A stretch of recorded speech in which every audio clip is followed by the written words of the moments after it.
Everybody.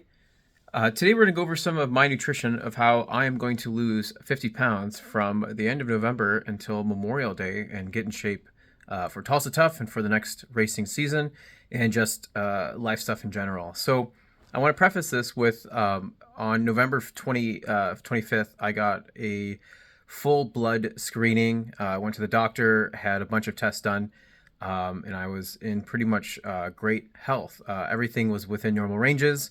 I was just well overweight. So 104.5 kilograms is what the scale used. They use kilograms at an American office, which is kind of quirky. I think it's to show people that, they can't see the weight. How ridiculous that is.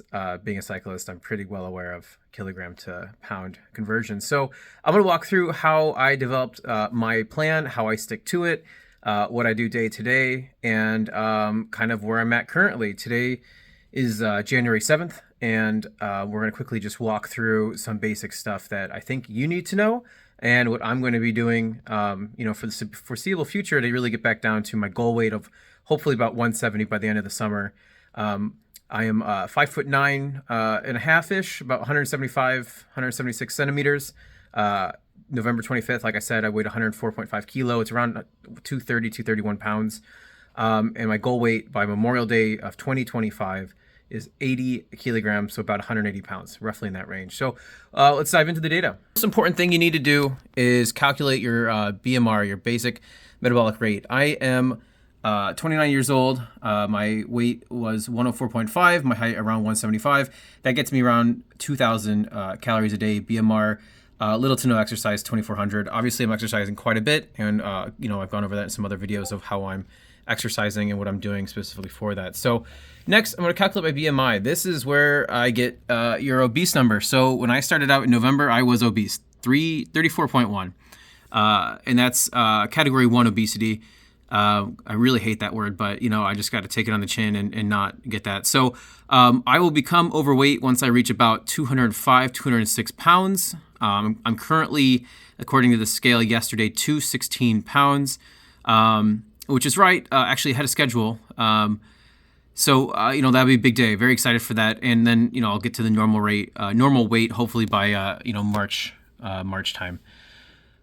Weekly weight loss goal. So ChatGPT, if you haven't used it, it's an amazing tool, has a lot of power. So here we go. So 11/25/2024, roughly 230.4, 104.5 is actually the weight I saw. So we're going off kilograms.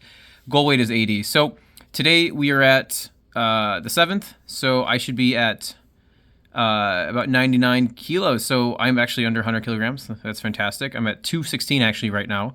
So we are about a week ahead of schedule. I am about a week ahead of schedule. And these are kind of my timeframes I'm looking at. So I have this saved in ChatGPT, and then I just refer back to it. And so Memorial Day 2025 is the 26th, 180 pounds, 81.6. So actually it'd be about 178 pounds, 80 kilograms. So completely reasonable. It's about 2 pounds a week, 1 kilo a week, roughly in that range. And we're going to go through how I'm keeping track of calories.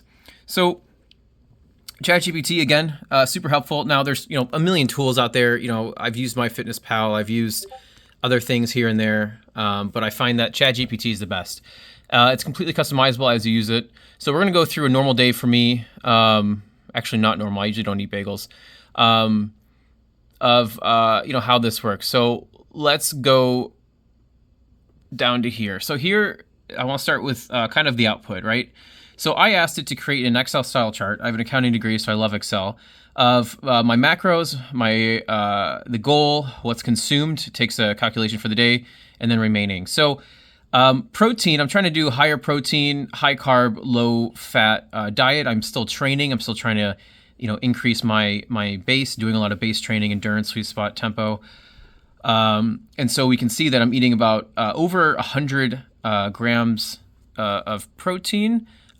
With that goal, that gets me to about 1.3 grams per kilogram, 1.4 grams per kilogram, roughly in that range. Carbs, filling up my fair share to do, continue to work out. Most of my workouts are an hour to 2 hours right now. Some are going to be upwards towards 3 hours here in the next coming weeks. And fats are minimal. I don't really worry about fat. It kind of does itself, whether I'm using butter, cooking oil, or beef tallow. And then, a variety of, most sauces that you use has fat, and then a variety of other things. So, I think this is a good representation of what I did for lunch. So I want to preface this. 100%, you need a scale. You need a kitchen scale. If you're going to lose weight, you need a kitchen scale. Let me say it again. If you're going to lose weight, you need a kitchen scale. It is the most important tool for losing weight. It is more important than a scale. It is more important than a refrigerator. You need to keep track of every gram you're putting in your body, and that's exactly what I'm doing. So what I'm doing here is every single gram, every single gram of food that I make at home that enters my mouth is measured.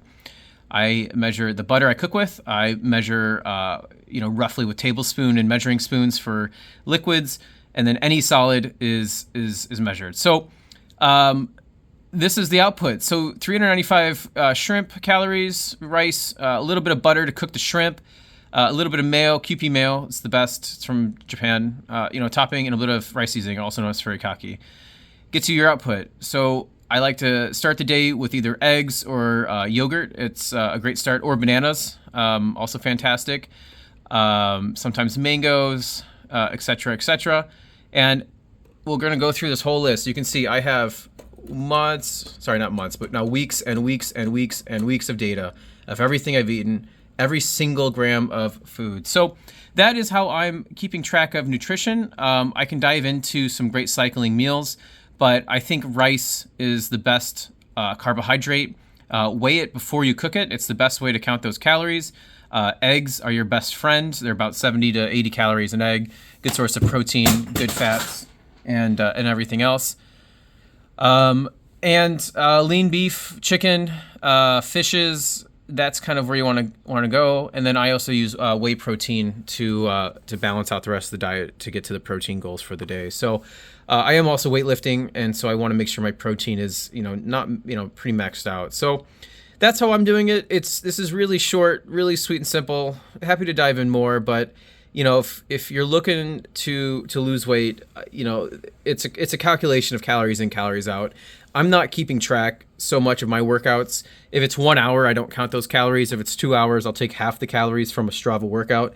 And that really helps me get my deficit down, and probably why I'm a kilogram ahead of weight loss right now. So I look forward to this journey. I look forward to hopefully people around me hopping on the journey as well, trying to lose some weight, get into shape. Unfortunately, cycling is the most physics-based sport there is, and trying to get 100 kilograms up a hill is much, much harder at 300, 200 watts than trying to get 70, 80 kilograms up a hill, right? Your FTP quickly adds a full number, watts per kilo, versus FTP, when just losing a few pounds. So thank you for your time. I look forward to showing you guys more, and hopefully we'll add some photos of kind of where I'm at in the future. Thanks.